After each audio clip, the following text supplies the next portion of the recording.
But I want to really kind of nail down the fact that being here right now, it honestly gave me hope in humanity, Alexa, because there were people of all ages out, young kids, families, everyone out just celebrating and, really kind of demonstrating their pride. And it was something that I have never seen, even in a US type situation, celebration. So being here in Sydney right now is absolutely mind blowing.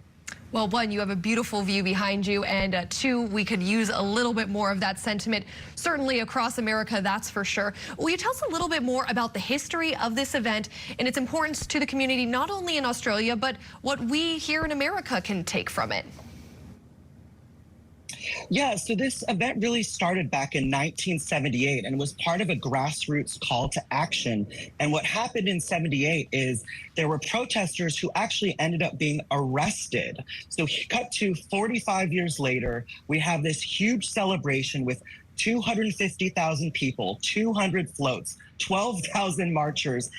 Glitter, I mean, actually, fun fact, the glitter is biodegradable, Alexa, which I didn't even know that was a thing.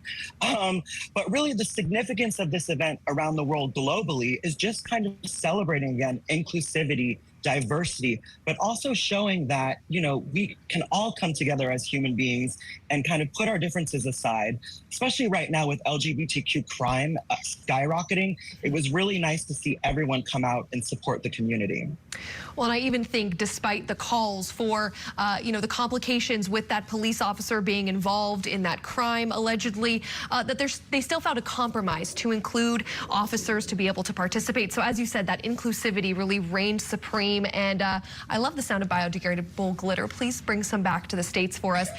Now, this event is called Mardi Gras, but it's not actually Mardi Gras as we might know it in New Orleans. Will you talk about how it got that name in Australia?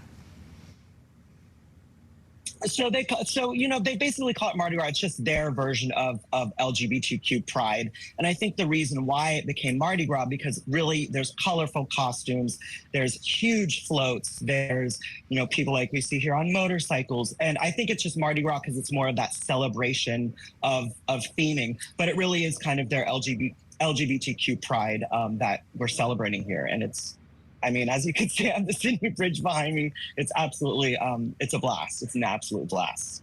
No, it sounds like so much fun and just a spirit that anyone could want to be a part of. Now, the Indigenous community is an important part of this event as well. Will you tell us more about that and the significance of this event's message?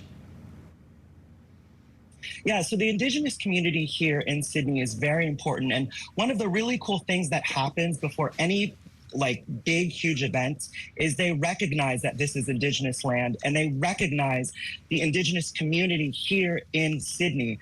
And so they are definitely a huge part of the Mardi Gras celebration. At the beginning of the celebration, one of the members of the Indigenous community comes out and actually basically blesses the celebration, which is honestly, I've never seen something like that in the United States. And it is refreshing and quite frankly, it's very moving to see, because I remember when I first saw it when I was here last time, I didn't even know that even existed. So it's very moving that they definitely make a concerted effort to include the Indigenous community here in all of their celebrations.